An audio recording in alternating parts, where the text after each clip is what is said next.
وہ Pakistan air force کا ایک پائلٹ تھا جسے اسرائیلی ایجنسی موساد کے خاتون نے ورغلا کر اپنے ساتھ شامل کر لیا تھا، اور اب اس کے ذمے یہ کام تھا کہ پاکستان کے ایئر بیس سے وہ ایک طیارہ اڑائے اور کوہوٹا پر بم گرا کر پاکستان کا ایٹمی پروگرام تہس نہس کر دے۔ لیکن گمنام ہیروز اپنی دھرتی ماں کی حفاظت کے لیے ہر وقت چوکس اور تیار ہیں۔ ISI کے ان بیٹوں نے اس اسرائیلی ایجنٹ کو کس طرح گرفتار کیا اور پاکستان کے نیوکلیئر پروگرام کو محفوظ بنایا، یہ تمام تر تفصیلات اب تک پہنچائی جائیں گی، مگر آگے بڑھنے سے پہلے آپ ریڈ بٹن پر کلک کر کے اور بیل آئیکن کو پریس کر کے ہمارے سبسکرائبر ضرور بنیے تاکہ ایسی معلوماتی ویڈیوز آپ کو روزانہ کی بنیاد پر ملتی رہیں۔ ناظرین، ISI کے میجر ریٹائرڈ عامر نے بتایا کہ اس وقت میں ISI اسلام آباد میں اسٹیشن چیف تھا۔ اس وقت اسرائیل نے پاک فضائیہ کے ایک بھگوڑے پائلٹ کو پاکستان کے راز نکلوانے کے لیے استعمال کیا۔ جب میجر ریٹائرڈ عامر کو اس بات کا پتہ چلا تو انہوں نے اس کی نگرانی شروع کر دی اور اس سے ملاقات میں اپنے آپ کو ایک پختون قوم پرست ظاہر کیا۔ ان دنوں ناراض پختونوں کی ایک تحریک بھی چل رہی تھی، اسی وجہ سے میجر ریٹائر عامر نے اپنا نام سعید خان بتایا۔ اسرائیلی ایجنسی نے پاک فضائیہ کے اس افسر کو برطانیہ کے ایک ڈانسنگ کلب سے اٹھایا اور اسے تل ابیب لے گئے، جہاں اس کی برین واشنگ کی گئی اور اسے پاکستان میں پاکستان مخالف کارروائیوں کے لیے لانچ کیا گیا۔ میجر ریٹائرڈ عامر نے یہ سارا واقعہ سناتے ہوئے بتایا کہ ان دنوں وہ ایک کتاب پڑھ رہے تھے جو موساد کے ایک سابق چیف نے لکھی تھی۔ اس کتاب میں ذکر آیا کہ چاڈ میں جب ہم نے آپریشن کیا تو چونکہ ہمارا وہاں سفارت خانہ نہیں تھا تو ہم نے ارجنٹائن کے سفارت خانے کو استعمال کیا۔ میجر ریٹائرڈ عامر کا کہنا تھا کہ یہ پڑھنے کے بعد میرے ذہن میں یہ بات آئی کہ ان کا تو پاکستان میں بھی کوئی سفارت خانہ نہیں ہے، کہیں وہ یہاں پر بھی تو کوئی ایسا کام نہیں کر رہے۔ میں نے جب ارجنٹائن کے سفارت خانے سے معلوم کیا تو وہاں 2 ڈپلومیٹ تھے، ایک سفیر تھا اور دوسرا فرسٹ سیکریٹری۔ فرسٹ سیکریٹری کا نام لوسٹن تھا اور میں نے اس پر نظر رکھنا شروع کر دی۔ ایک دن لوسٹن اڈیالہ جیل گیا، وہاں سے میں نے معلومات حاصل کی تو پتہ چلا کہ وہ یہاں پر ایک ایئر فورس کے پائلٹ سے ملا تھا جس کا کورٹ مارشل ہوا تھا۔ لوسٹن یہودی تھا اور امریکی سفارت خانے میں بطور ڈیفنس اٹاشی بھی کام کرتا تھا۔ اس طرح ایک کڑی مجھے مل گئی۔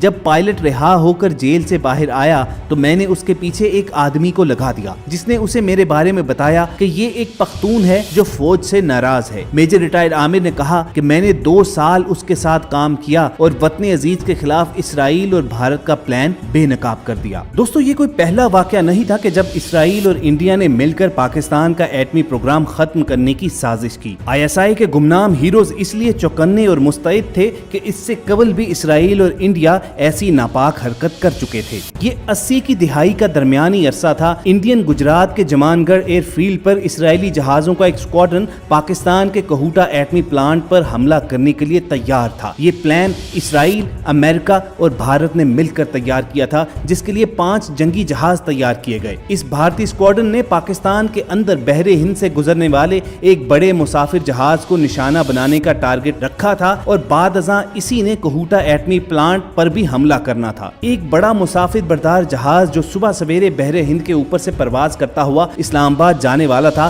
ان کے پلان کا حصہ تھا کہ وہ ایک کامبیٹ یا ٹائٹ گروپ کی شکل میں پرواز کرتے ہوئے پاکستان میں داخل ہوں گے تاکہ پاکستانی ریڈارز کو دھوکہ دیا جا سکے اور ریڈار آپریٹرز یہ سمجھیں کہ شاید یہ کوئی ایک ہی بڑا مسافر بردار جہاز ہے۔ پھر یہ لوگ کوہوٹا پر بمباری کر کے اس کو تباہ کر دیں گے اور وہاں سے سیدھے جموں کشمیر جا کر ری فیولنگ کریں گے اور نکل جائیں گے۔ بتایا جاتا ہے کہ اس حملے کی اطلاع جنرل ضیاء الحق کو پاکستان کی کسی شخصیت نے دی تھی اور اس روحانی شخصیت نے جنرل ضیاء الحق کو خبردار کیا تھا کہ پاکستان کے خلاف غیر ملکی طاقتیں اکٹھی ہو کر کوئی بڑا فتنہ پیدا کرنا چاہتی ہیں، افواج پاکستان کو تیار کیا جائے۔ اسی دوران یہ بات ISI ہیڈ کوارٹر تک پہنچا دی گئی، جنہوں نے اپنی باغ دوڑ تیز کر دی اور بالآخر حملے سے صرف چند گھنٹے پہلے حملے اور سازش کا سراغ لگا لیا گیا۔ یہ حملہ صبح 4 بجے ہونا تھا اور جنرل ضیاء الحق کو رات 12 بجے اطلاع دی گئی۔ جنرل ضیاء نے ساری صورتحال کا تیزی سے جائزہ لیا اور فوری فیصلہ کیا کہ حملے کو روکا نہیں جائے گا